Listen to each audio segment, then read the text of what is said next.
How to make a high protein meal.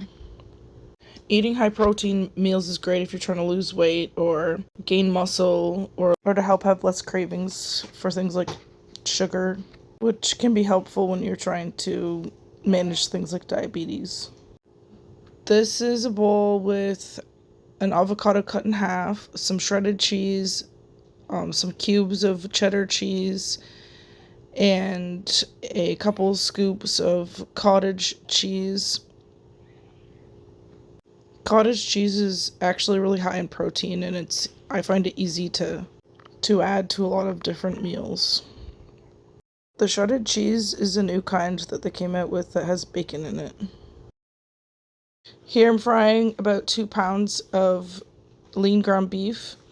I've added dill and cilantro and some Worcestershire sauce. Did I pronounce that right?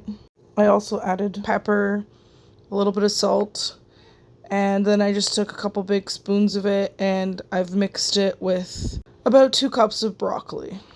This was actually so good. Okay, take care. Thanks for watching.